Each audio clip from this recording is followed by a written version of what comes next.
Hi, my name is Susan Colley, and welcome to You're Not Alone, Surviving Your Child's Disability.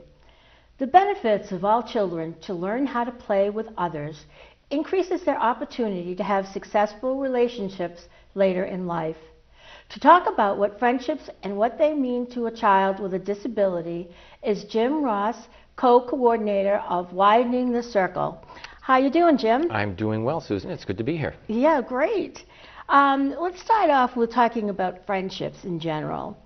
What do friendships mean between two people? Well, from our project, from Widening the Circle, in general, we've developed a long list of words and phrases that describe what we feel are really essential for friendships for folks. And we've done that in the context of a lot of different trainings and meetings with people with disabilities themselves, parents, professionals. And a lot of words pop up, very, very commonly. So friendships between people, there has to be a sense of trust. A lot of times there's shared interests that people really can depend on each other, that they know they can share secrets with each other. But some of the things that are most important for us to consider about true friendships between people, in our project we concentrate mostly on friendships between people with and without disabilities, are that friendships have to be reciprocal. Both parties have to really get something out of it. And it has to be freely given, that a true friendship is not one where one of the parties is compensated in some way, either by money or credit or whatever. So those are what we look for in friendships for folks. And we very much value any friendships that people have. Friendships between two or more people with disabilities are extraordinarily valuable. But our project, we're really looking at those opportunities that we can help people with and without disabilities establish friendships together. Now, why is making and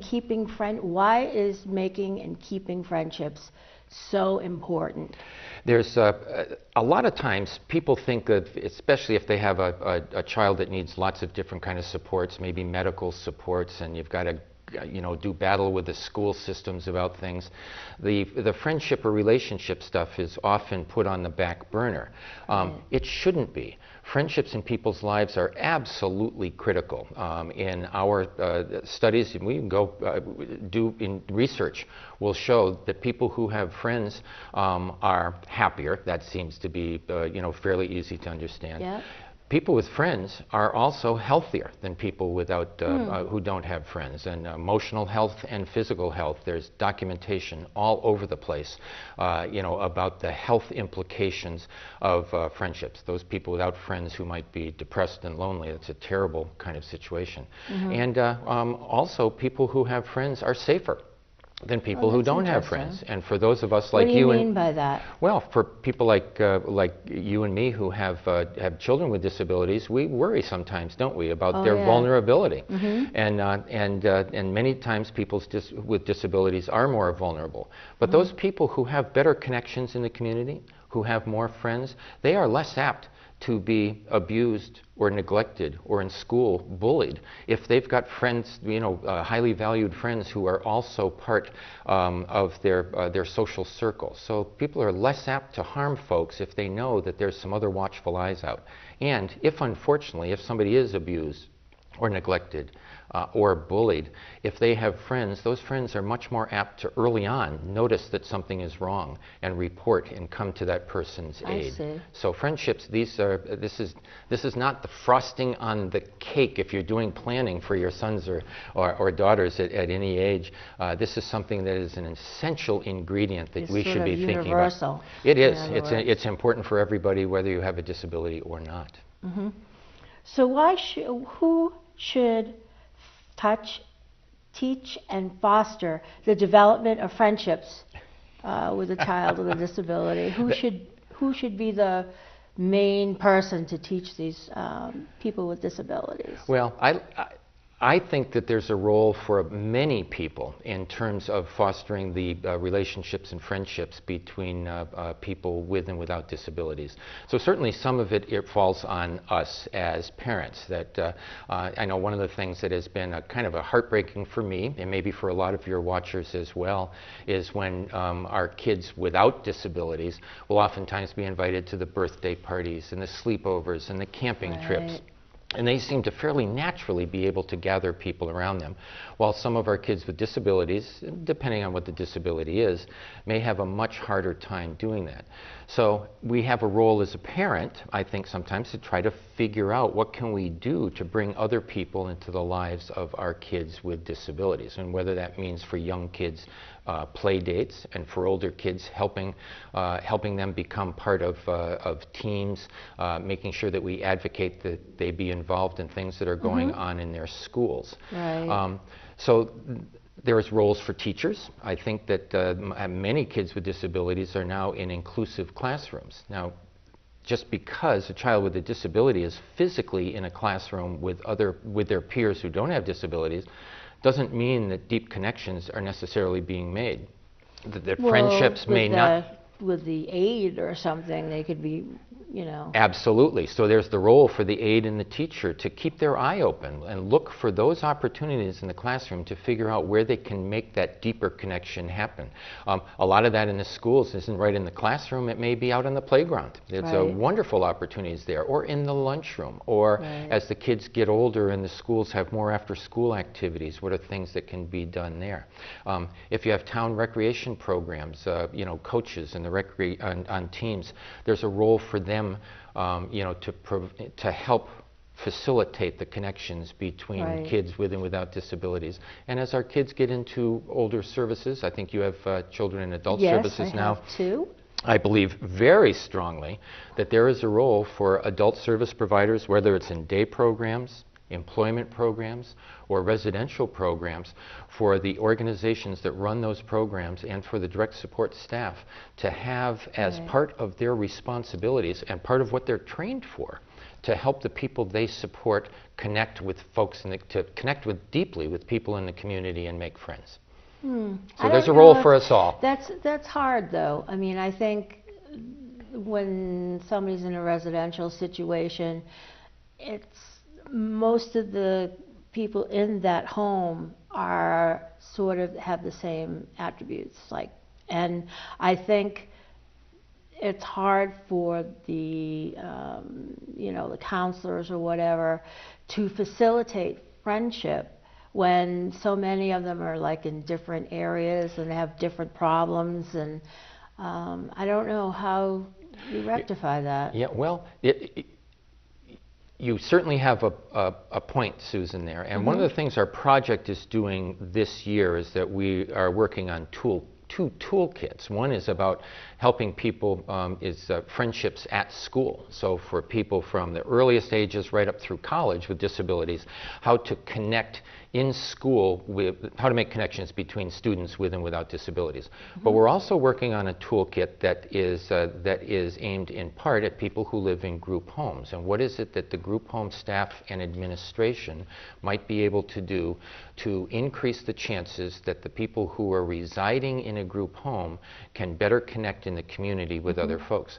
Because you're right, oftentimes if there's 4 or 5 people who live in a home, there's big staffing issues, aren't there? You might see that all the time. And we hear that as one of the big obstacles that we hear from staff in those situations is, well, we don't have enough time to do more individualized stuff with people to help them get to the things they want. So they always do things in large groups.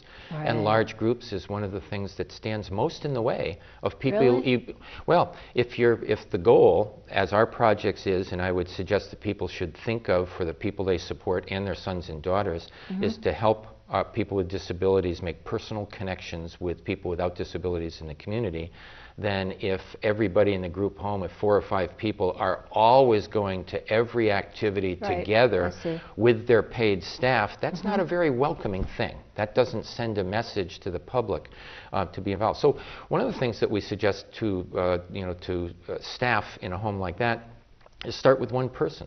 If you can do something to try to get volunteers or do matchmaking, there's one of the approaches that's done, so that maybe one of the individuals in the home starts to have some connections and can go out and do things with somebody that's truly their friend or a volunteer, then that reduces another number of people that are at the group home that the staff have to be involved. So they might be able to think of doing things, if not one-to-one, maybe they can at least go out with just 2 people and get those people involved in some kind of activity that they are more interested in than if they have to go out as a larger group. But it is hard. And another thing that we should pay attention to is a lot of times when you take people who have similar disabilities, and if those disabilities, for instance, happen to include behaviors that are difficult to overcome in terms of helping them connect with other people, if they're not very social.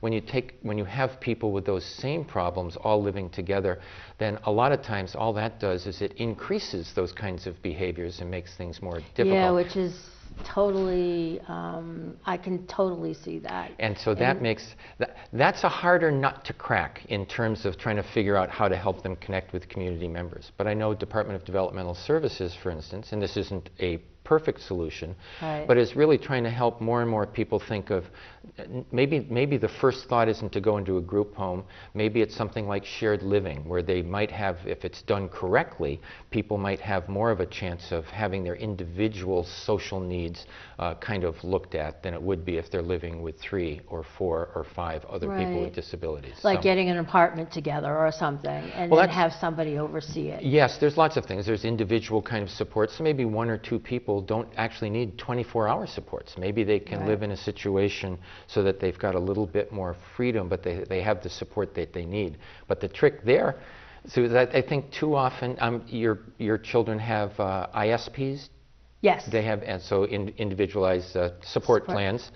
And I don't know if your daughters have them in there, but people can set social goals.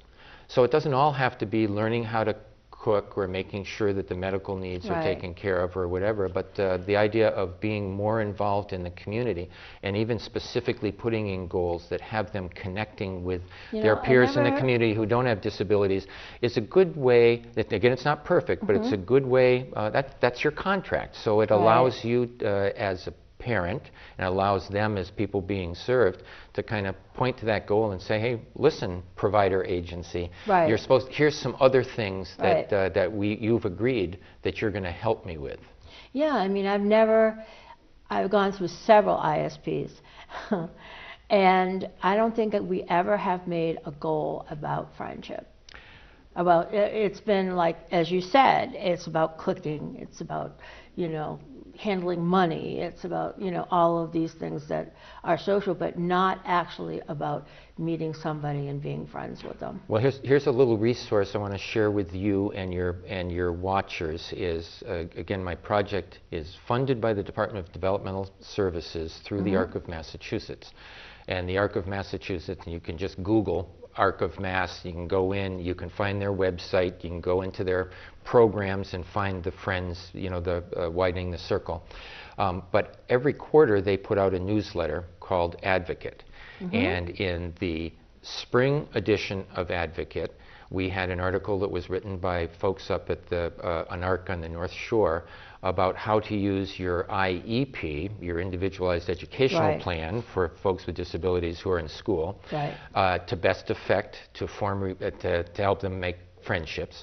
And in the summer edition of Advocate, which is coming out anytime now, has an article written by a DDS person on how to use the ISP to best effect to help the person who you care about get friendships. So I would suggest that you and others, and you'll be able to, those newsletters are archived on the website at the ARC. But that will give you some specific information and some research, some contact numbers to, if people are interested in trying to use those planning processes, to help with more social and relationship and friendship goals. Yeah, I just never thought of that before. I don't know why it's, because I always thought that friendships were something that's at some points weren't exactly attainable for, especially have a nonverbal child. Yeah. And, I wonder, how she could make friends.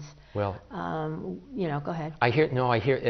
We hear that a lot in our project, Susan, and I think it's kind of sad, isn't it? But I think it's telling, because there's lots of family members and lots of agency staff that might have that same feeling. And again, I can tell you from our experiences, it is attainable, and it's absolutely crucial that we pay attention to people's, to people's relationships and make sure that they have people around them who they can trust and who they like, and meet all those other definitions of friendship. One of my very saddest moments, Susan, was conducting a training one time, and this was to a parents group, because we do a lot of trainings to special ed PACs, the Parent Advisory Council, which is great. And it's and especially for transition-aged students, this is a big issue. But we actually had I had a parent who walked out one time, and her comment, which I found just absolutely disheartening after listening to us talk a little bit, was, why on earth would somebody with a disability want to be with somebody without a disability, want to be friends with a daughter like mine? And I just thought that was such a negative thing for anybody to think about their own child or about anybody else in the world, because friendships can happen between people who seem very, very different from each other, and everybody deserves the opportunity, for those of us who are helping, to have some faith that that might happen. Right. It brings the point up. Why do you think parents tend to choose activities that are for disabled individuals versus choosing activities that also have non-disabled individuals? That the answer might be a little more complicated than you think, but I'll get to it pretty quickly here. I think that there's a couple of reasons. We are actually, in my experience, we're seeing even parents of younger children, we're seeing a few more people starting to go back to sort of segregated activities, ones that have just people with disabilities. I think we're in part seeing that because there has been such an explosion of people being diagnosed with autism. And so I think there's some special concerns that some parents have about children with autism, in part because for a lot of kids with autism, it's that social, the difficulty in engaging with others socially is part of the definition of the disability. And so that they are fearful, I think, that their kids are not going to be able to, to communicate with with people without disabilities.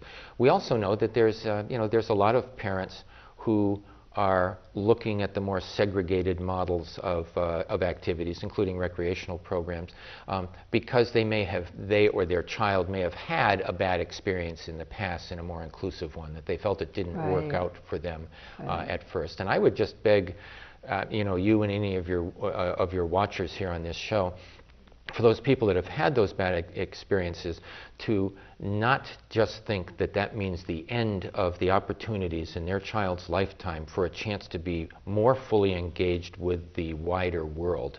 So I just think we'd be doing a disservice if we did not give that kind of opportunity to them. So in other words, if it doesn't work, try again, sort of? There is my son Luke, who is on the autism spectrum, and oftentimes will present with me and does other trainings for a Mass Advocates Standing Strong, as a self-advocacy group a statewide group, and he does trainings for them.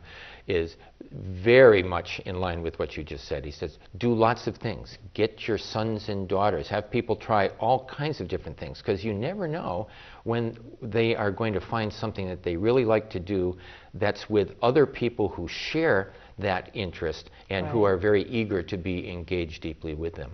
Okay. Now, what are the skills do you think are necessary to form and keep friendships? This again is, this is an interesting question too. I think that that those people who are highly socially skilled are probably much more apt to, it's easier for them to form friends. So we certainly encourage, there's a lot of social skills training, social skills coaching.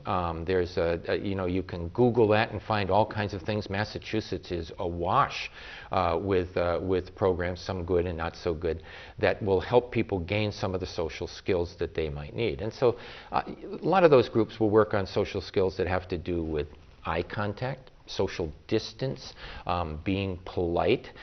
Most of the social skills training that's in place right now also includes components that deals with safe and effective use of social media, because that is a huge part of how young people connect and stay connected with other folks.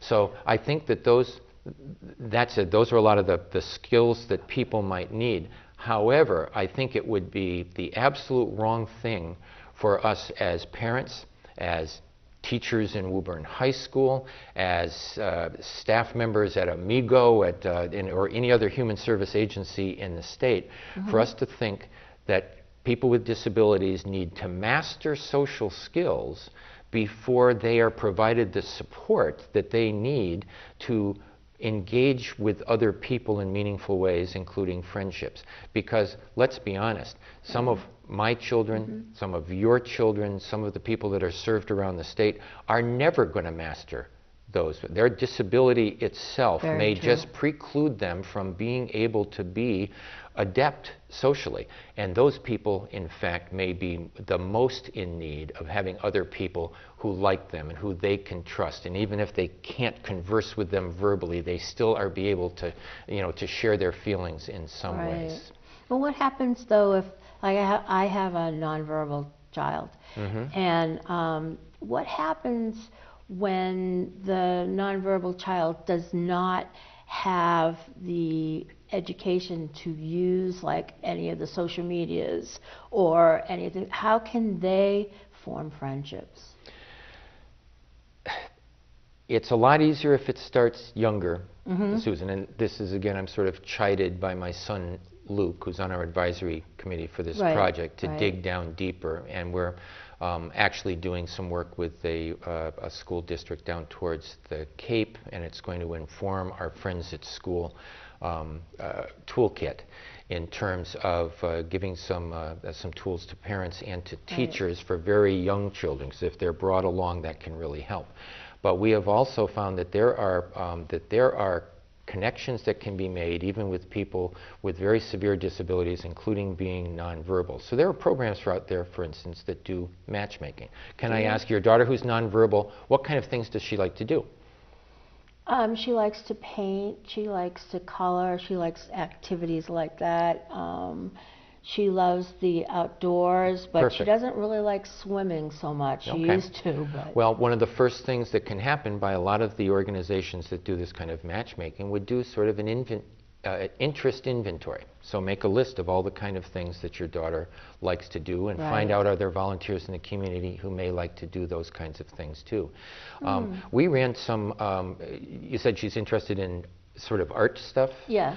And when we provided a modest amount of funding to 6 agencies a couple of years ago to demonstrate, to do pilot projects, to demonstrate different approaches to bringing people with and without disabilities together. And one of them that would kind of reflect, I think, some of the interests your daughter had was one up in the Northeast at Coastal Connections. I don't know if it's an organization you're familiar with up here. No. And it was called Cultivating Friendships Through Horticulture. So in this one, they chose people with and without disabilities who had an interest in plants. And that interest is the kind of, that interest bound the people together. And it's not just growing plants. It's interesting, and the same thing could be said of art or sports. But in the plants kind of thing here, if people have an interest in having a garden, well, there's places where people with and without disabilities can join community gardens.